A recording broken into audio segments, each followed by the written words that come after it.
You're listening to Voices in the Dark. I'm your host, Simon Grace.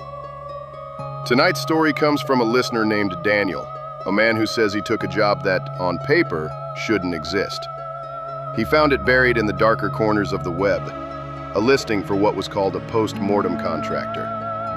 The pay was good, the details were vague, and the work was nothing any living person should ever agree to. Let's go to the line. Daniel, you said you were looking for quick money. How did you find this job? Craigslist was dead. Fiverr didn't pay. I was behind on rent. I started digging in forums I shouldn't have. Places where people trade work that doesn't want names attached. And there it was. Post-Mortem Courier. $2,500 per delivery. Must not be squeamish. And you applied? Yeah. Clicked a link that opened a chat window. No company name. Just a message. You'll be contacted after midnight. That night I got an address in Gary, Indiana. An abandoned church. Tell me what you saw when you got there. Basement smelled like bleach and metal. There were bodies, lined on tables, wired up like they were waiting for a signal. A man in a lab coat handed me a phone and said, "You'll speak for them." Then he left. And what happened next? I read the message I was given out loud. And one of the bodies, turned its head. Its mouth opened. And it said my name. Not through sound. Through me. Like I could feel it crawling up my throat. Did you finish the delivery? Yeah. I don't even remember leaving. They wired the money that night. And the next morning, another message came in. More deliveries. Each one, stranger. Each corpse knew more about me. At what point did you realize you weren't just a messenger? When they told me I was a conduit. Said my brain made a good signal path. That the dead could send thoughts through me.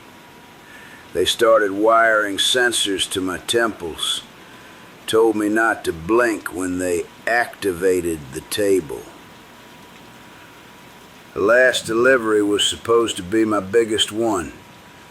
Bronx shipping yard. And what happened there? They had another body waiting. I read the words they gave me. Felt the world go sideways. When I opened my eyes, he was sitting up, and I was lying down. You believe you were replaced. Not believe, I know. Because I woke up in my apartment the next morning. Everything looked normal. Except the mirrors.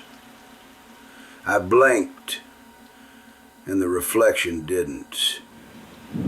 I tried to speak, and something inside me whispered first. It wasn't my voice. It said, "Message delivered."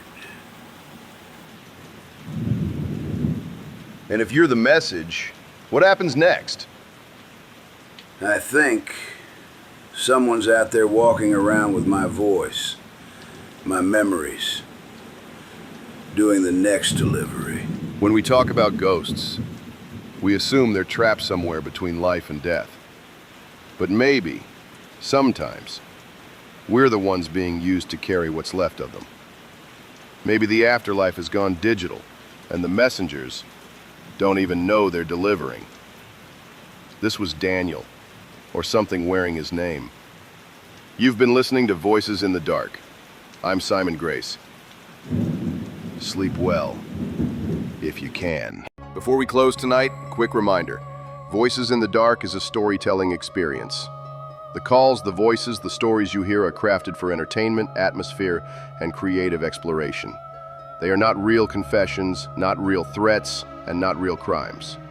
Please don't confuse fiction with fact.